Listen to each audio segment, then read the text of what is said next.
अब सुन रहे हैं सुबह संदेश मॉर्निंग वॉइस। अब प्रभु का दास वर्गीस जैसे राजस्थान से वचन से बांटा जाएगा। तड़पाया गया, सताया गया, मेरा यीशु मसीह सब सहता गया। तड़पाया गया, सताया गया, मेरा यीशु मसीह सब सहता गया। तड़पाया गया।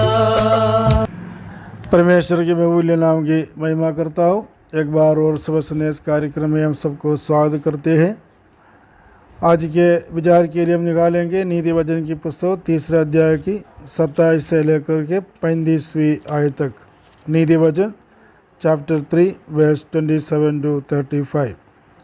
मैं इसके 27 और 28 आयतें पढ़ना चाहता हूँ।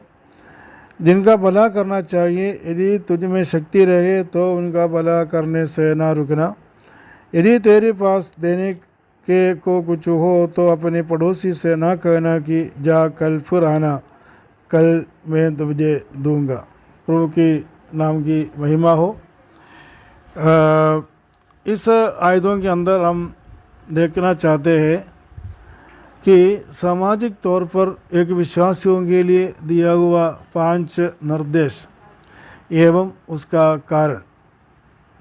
जब विश्वासियों के रूप में हम सामाजिक तौर पर मनुष्यों के बीच में रहते हैं, एक विश्वासी इसलिए कहा जाता है जब हर एक व्यक्ति विश्वासी हो, हर एक व्यक्ति भला हो, हर एक व्यक्ति अच्छा हो, उनके बीच में अच्छा होना कोई मतलब की बात नहीं है, क्योंकि सब लोग अच्छा है। अच्छा लोगों के बीच में या बुरा ना करने वालों लोगों के बीच में बुरा ना कहते हुए रहना इतना महत्व नहीं है। लेकिन बुरे लोगों के बीच में, जो दुष्ट लोगों के बीच में अच्छा बनकर रहना और एक नमूना बनकर रहना, और उन लोगों के बीच में एक सामाजिक तौर पर इन लोगों के बीच में एक नमूना के रूप में अपना जीवन को आगे बढ़ना, ये परमेश्वर के वचन में से हमें दिया हुआ आज्ञा है। हम इस आयतों के अंदर से 5 बातें देखना चाहता हूँ। पहली बात यही है कि वर्स 27 में हम देखते हैं, जिसका भला करना चाहिए उसमें भला करने से कभी ना रुकना है। मनुष्य भलाई के लिए बनाया हुआ है। भलाई करना आज्ञाओं में आते हैं, और जिसका ज़रूरत है उसके बीच में जाके भलाई करना, ये प्रभु का लोगों के लिए, एक विश्वासियों के लिए दिया हुआ एक आज्ञा है। दूसरी बात है वर्स 28 के अंदर हम देखते हैं, यदि तेरे पास देने को कुछ हो तो अपने पड़ोसी से कभी ना कहना कि जा कल फिर आना, कल मैं दे दूंगा। एक विश्वासियों के लिए ये उचित नहीं है कि जिसको देना है, कुछ भी हो जो इनका ज़रूरत में देना है तो कल आना, ऐसा बोलना हमारे लिए उचित नहीं है। क्योंकि ये निर्देश हमें दिया गया है कि पड़ोसी से कभी नहीं कहना कि मेरे पास अभी नहीं है, कल आना जब हमारे पास हो तो। क्योंकि प्रवेश मसीह पड़ोसी को प्रेम करने के लिए विश्वासियों को आज्ञा दिया है।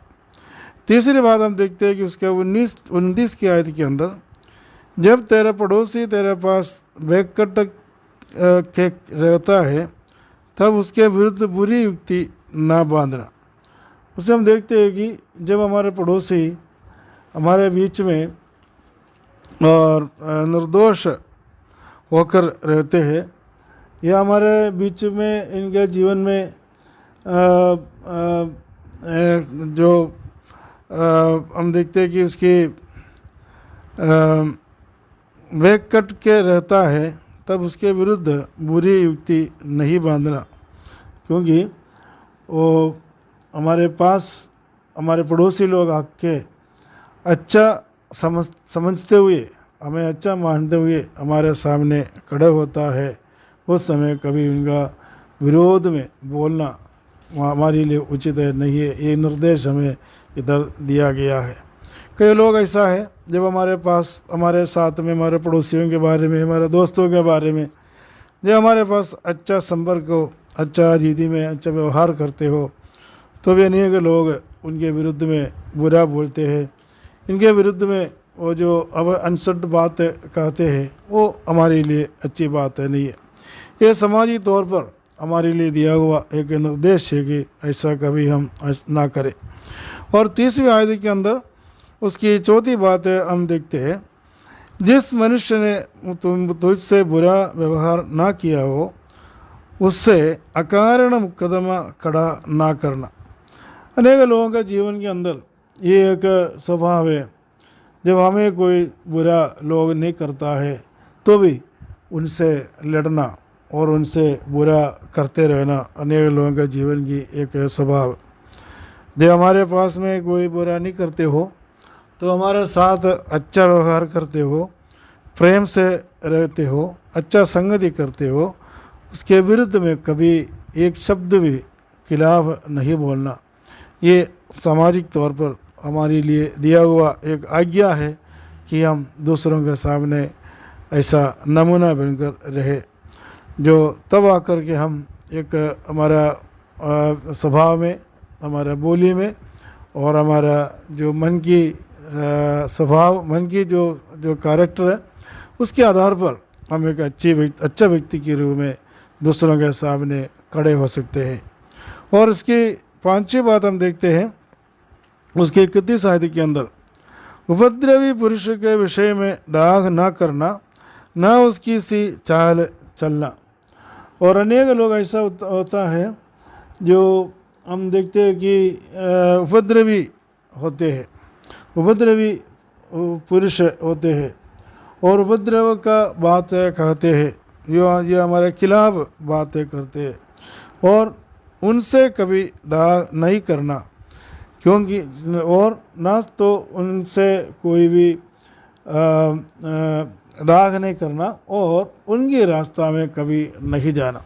जो उपद्रव करने वाला ऐसा ही करने दो और उसके बदले में वापस उनसे किसी प्रकार की दाग और उपद्रव और उसकी जैसा कभी व्यवहार नहीं करना चाहिए, क्योंकि वो लोग ऐसा ही करता है तो उसके बदले में हम ऐसा नहीं करना है।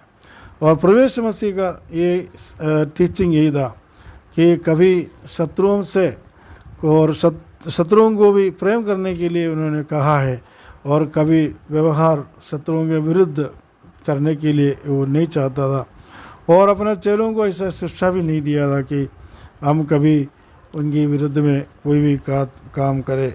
और क्योंकि 32 आयत के अंदर उसका कारण यहोवा बताते हैं 32 आयत के अंदर, और क्योंकि यहोवा कुटिल से ऋणा करता है परंतु वह अपना भेद सीधे लोगों पर खोलता है। देखो यही हमारे जीवन में ज़रूरत है, क्योंकि कुटिल लोगों से परमेश्वर ऋणा करता है और लेकिन परमेश्वर अपना भेद सीधे लोगों पर खोलते हैं।